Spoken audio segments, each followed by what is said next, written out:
दोस्तों स्वागत है आप सभी का एक नए वीडियो में। तो हरतालिका तीज का व्रत अब कब रखेंगे, शुभ मुहूर्त जान लीजिए, पूजा विधि जान लीजिए, दिव्य उपाय बताएंगे और हरतालिका तीज में व्रत का उद्यापन कब करते हैं और साथ ही इस दिन क्या करें क्या ना करें जिससे अखंड सौभाग्य की प्राप्ति हो जाए। आइए जानते हैं तमाम बड़ी जानकारी जो हरतालिका तीज को लेकर है। तीज की तिथि और शुभ मुहूर्त जानेंगे, पूजा विधि जानेंगे, बने रहिएगा अंत तक।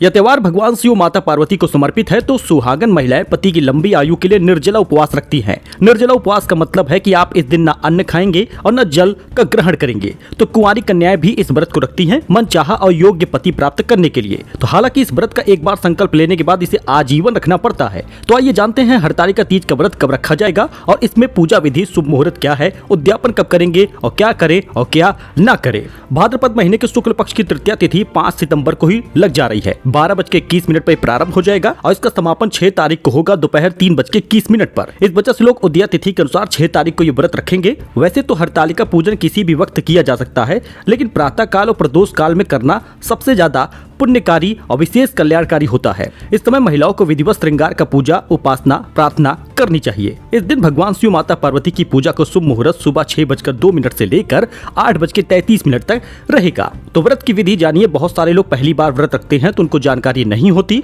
और व्रत में हमसे कोई गलती न हो जाए इस पर भी ध्यान देना पड़ता है। तीज के दिन सुबह स्नान आदि करने के बाद व्रत का संकल्प लीजिएगा। व्रत का संकल्प इसलिए लेने को कह रहे हैं क्योंकि इससे शरीर में शक्ति आती है और व्रत को पूरा करने की शक्ति भगवान से प्राप्त हो जाती है। यही कारण है कि संकल्प लेने के बाद आपका व्रत सफल हो जाएगा, ये मान के चलिए। यह उपवास निर्जला रखा जाता है, इसलिए इसमें संकल्प लेकर भगवान की पूजा पाठ करते रहना चाहिए। इससे थोड़ी सी शक्ति मिलती है। अगर स्वास्थ्य ठीक नहीं है तो फलाहार भी कर सकते हैं। गर्भवती महिलाओं को पानी पी लेना चाहिए। इस दिन सुहागनों को संपूर्ण श्रृंगार करना चाहिए। मां पार्वती को सौभाग्य का सारा सामान अर्पित करना चाहिए। शाम के समय प्रदोष काल में शिव पार्वती जी की पूजा होती है। महिलाएं 16 श्रृंगार करती हैं, मंदिरों में जाती हैं और जो सामान वगैरह लाई रहती हैं उसको मां पार्वती को भगवान भोलेनाथ को अर्पित करती हैं।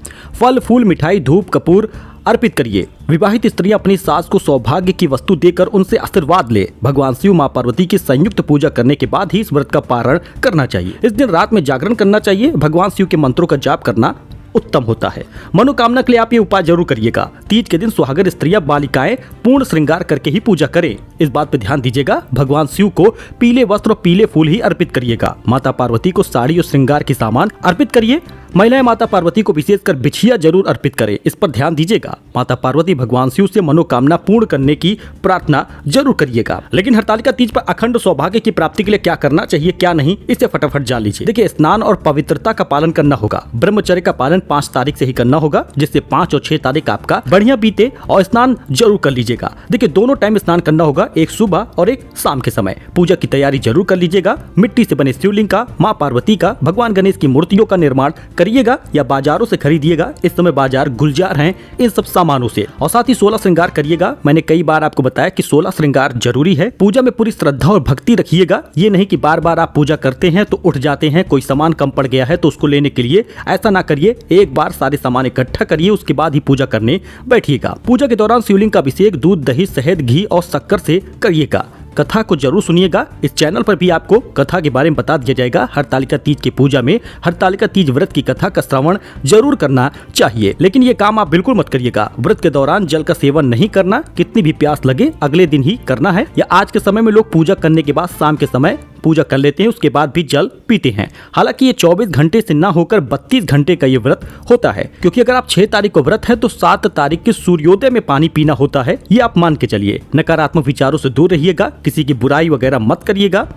दिन में सोने से बचिएगा। किसी प्रकार का झूठ भी मत बोलिएगा। ये जानकारी थी। हरतालिका तीज में उद्यापन कैसे करें और कब किया जाता है, इसको जानिए। इस व्रत में अन्न और जल ग्रहण करने की मनाही होती है। पंडित प्रदीप मिश्रा बताते हैं कि हरतालिका तीज व्रत के उद्यापन के बारे में उन्होंने कहा है कि शास्त्र कहता है कि हरतालिका तीज व्रत का उद्यापन होता नहीं है। यानी एकादशी व्रत का उद्यापन 1 साल तक सभी एकादशी व्रत करने के बाद होता है, लेकिन हरतालिका तीज व्रत का उद्यापन हर साल न होके 13 वर्ष पहले नहीं किया जाता। मतलब अगर आप हरतालिका तीज पहली, दूसरी, चौथी, 5वीं बार कर रही हैं तो चिंता मत करिए।